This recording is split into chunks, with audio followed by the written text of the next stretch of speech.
दोस्तों, जब रावण का वध हुआ तो उसके बाद उसकी बहन शूर्पणखा का क्या हुआ? आखिर शूर्पणखा के साथ किसने किया था बलात्कार और शूर्पणखा कहाँ चली गई? तो आइए दोस्तों, आज हम इस वीडियो के माध्यम से जानते हैं शूर्पणखा की वो राज जो सिर्फ कुछ लोग ही जानते हैं।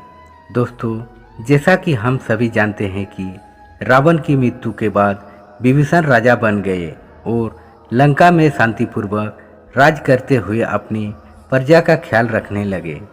पर रावण की बहन भगवान श्री राम तथा अपने सौतेले भाई विभीषण से बदला लेना चाहती थी, इसलिए उसने लंका छोड़ दिया और दैत्य गुरु शुक्राचार्य की खोज में निकल गई।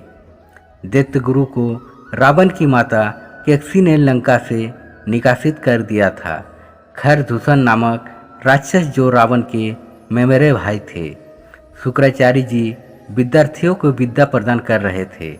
शूर्पणखा उसके पास जाकर अपनी राक्षस जाति की उन्नति और अयोध्यापति श्री राम से बदला लेने के लिए प्रयत्न करने को कहती है। इसके लिए वो कुछ भी करने के लिए तैयार थी।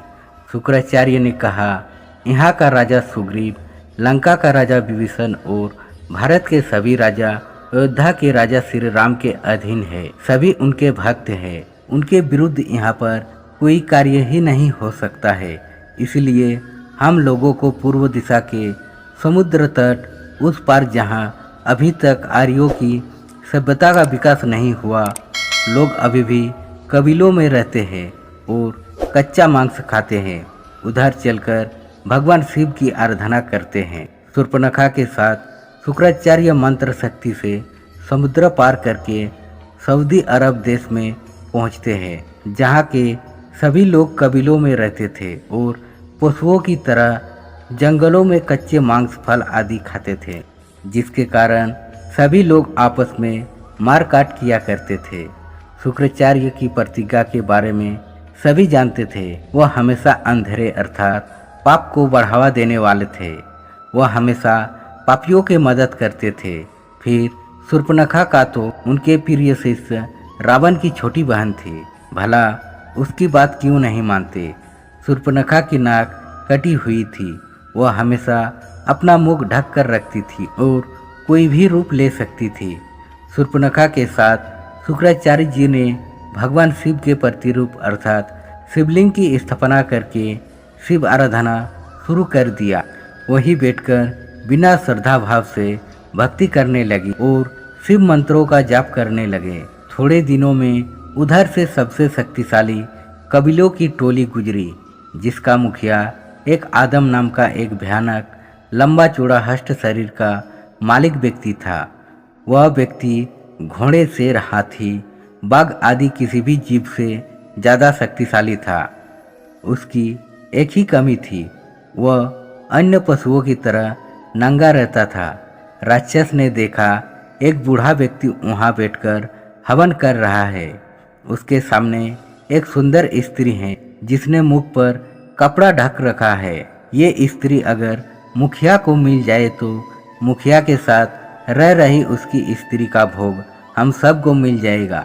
यह सोचकर वो राक्षस शूर्पणखा का अपहरण करके अपने मुखिया के पास पहुंचा देते हैं। मुखिया आदाई ने शूर्पणखा से संभोग करने की इच्छा रखी। शूर्पणखा ने माया से सभी को विमोहित कर दिया था। उसे पता था कि किस तरह से व्यक्ति को कैसे फंसाया जा सकता है और शुक्राचार्य से अनुमति देने की बात की। शुक्राचार्य ने इस विवाह को अनुमति दे दिया।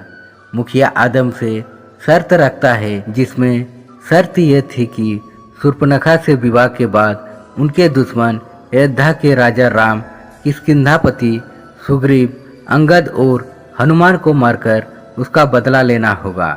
शर्त के लिखित प्रमाण के बाद दोनों का कबीले में रस्म रीति रिवाज के अनुसार दोनों का विवाह हो गया। और जब विवाह के बाद आदम अपनी पत्नी का घूंघट हटाया और उसकी नाक कटी हुई देखी तो वो 10 कदम पीछे की ओर हट गया। और जब शूर्पणखा ने रो रो कर अपनी कटी नाक के पीछे की कहानी बताई तो आदम को उसके प्रति सहानुभूति जागृत हो गई और उसने अयोध्या के राजा राम और लक्ष्मण से बदला लेने की प्रतिज्ञा कर डाली, लेकिन अपनी पत्नी शूर्पणखा की कटी हुई नाक के बारे में किसी को भी नहीं बताया।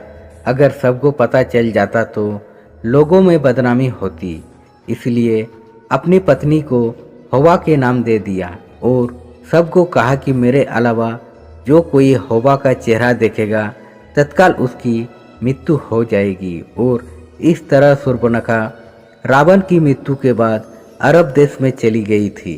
तो दोस्तों, आज के वीडियो में बस इतना ही। मिलते हैं अगले वीडियो में, तब तक आप अपना ध्यान रखिएगा।